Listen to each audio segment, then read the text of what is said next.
Mrs Jeyanathan அவர்கள் என்ன கேள்வியை முன்வைக்கிறாங்கன்னு கேட்டா,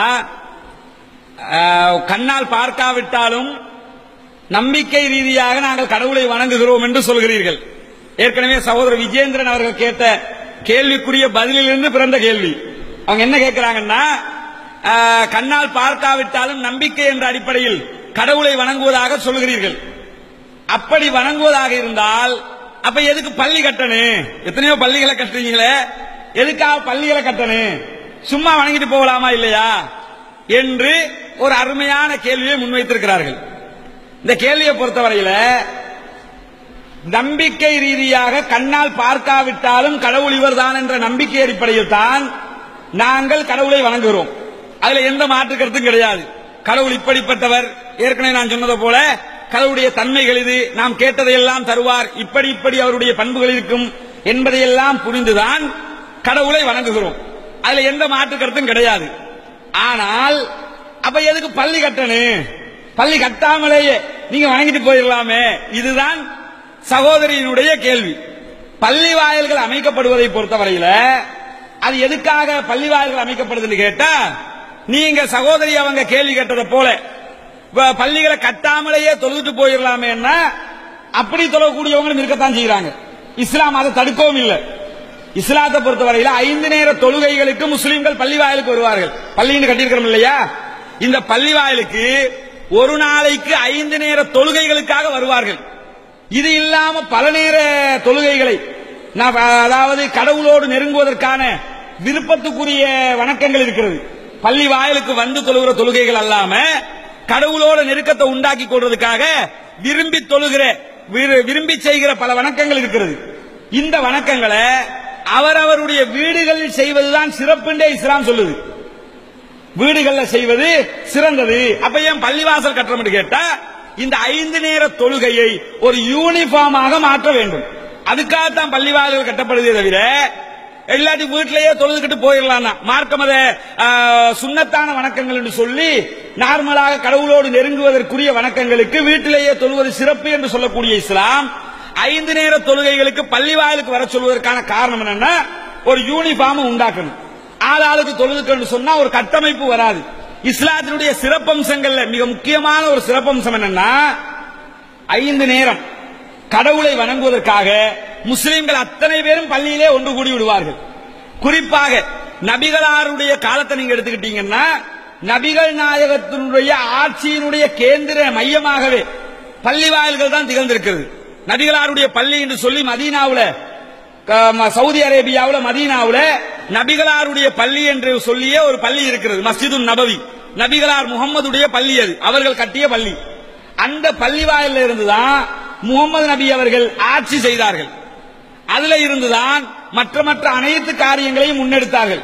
அங்க 5 நேர தொழுகைகள் அந்த பள்ளிவாசலில் நடத்தப்படும். எதுக்காக நடத்தப்படும் என்று கேட்டா, 5 நேரத்துக்கும் ஒரு இடத்துக்கு மக்களை திரட்டணும். திரட்டுறதுக்காகத்தான் செய்யப்படுதே தவிர ஆளாளுக்கு வீட்டுல தொழுங்க சொன்னா அந்த யூனிஃபார்ம் உண்டாகாது. கடவுளோடு நெருங்குவதற்கு உள்ள மற்ற சில வணக்கங்களை வீட்டுல செய்யறாங்க முஸ்லீம்கள், நாங்க எல்லாருமே செய்வோம். இப்படி செய்யற நேரத்தில் ஒரு கட்டுக்கோப்பு உருவாக்கப்படுதா? அது கட்டுக்கோப்பு உருவாகாது. கட்டுக்கோப்பை உருவாக்கணும் சொன்னா ஒரு இடத்திற்கு அவர்களை திரட்ட வேண்டும். இப்ப இந்த நிகழ்ச்சியே செய்யறோம். இந்த நிகழ்ச்சியை ஹிஸ்புல்லா மண்டபத்தை புக் பண்ணி இந்த இடத்துல செய்யணும், தனித்தனியும் செய்யத்தானே இயலும். தனித்தனியே செய்கிற நேரத்தில் ஏற்படுகிற சிரமங்கள் அசாத்தியங்களை விட ஒரே இடத்தில் செய்யும் போது சாத்தியங்கள் நிறைய இருக்கும். அதனாலதான் ஒரே இடத்துல செய்வாங்க.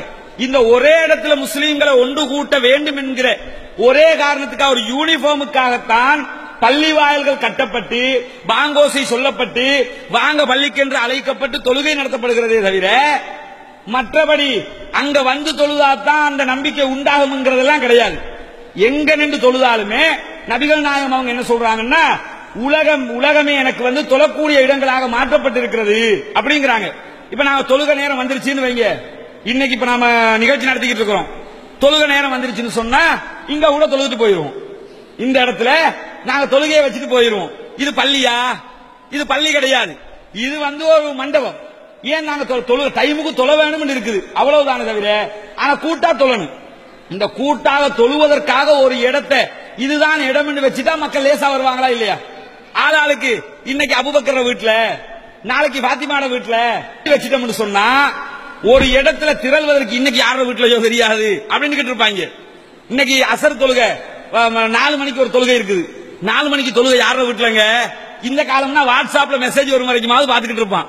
ஒரு 10 வருஷத்துக்கு முன்னாடி எப்படி போய் திரளுவாங்க மக்கள்? திரள மாட்டாங்க. அதனால இதுதான் இடம், தொழுவதற்குரிய இடம் இதுதான். பர்டிகுலரா ஒரு இடத்தை வச்சிட்டோம்னு சொன்னா அந்த இடத்துக்கு 5 நேரத்துக்கு தவறாம மக்கள் வந்துருவாங்க.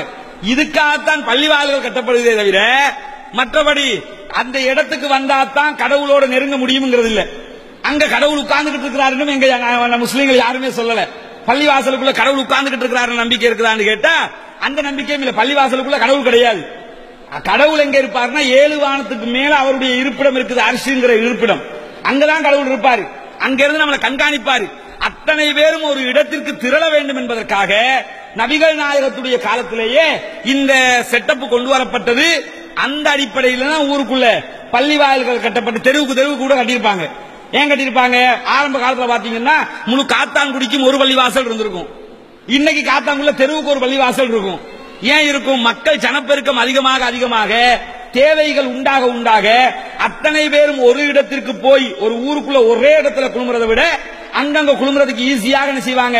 கட்டிடங்களை கட்டி அல்லது வாடகைக்கு எடுத்தாவது ஒரு இடத்தில் ஒன்று சேர வேண்டும் என்பதற்காக பள்ளிகள் உருவாக்கப்படுவதே தவிர அந்த இடத்தில் தான் நம்பிக்கை உண்டாக்கப்பட வேண்டும் என்பது கிடையாது. இதுதான் அந்த கேள்விக்குரிய பதில். ஆன்லைன் PA சப்ஸ்கிரைப் பண்ணுங்க. தேங்க்யூ.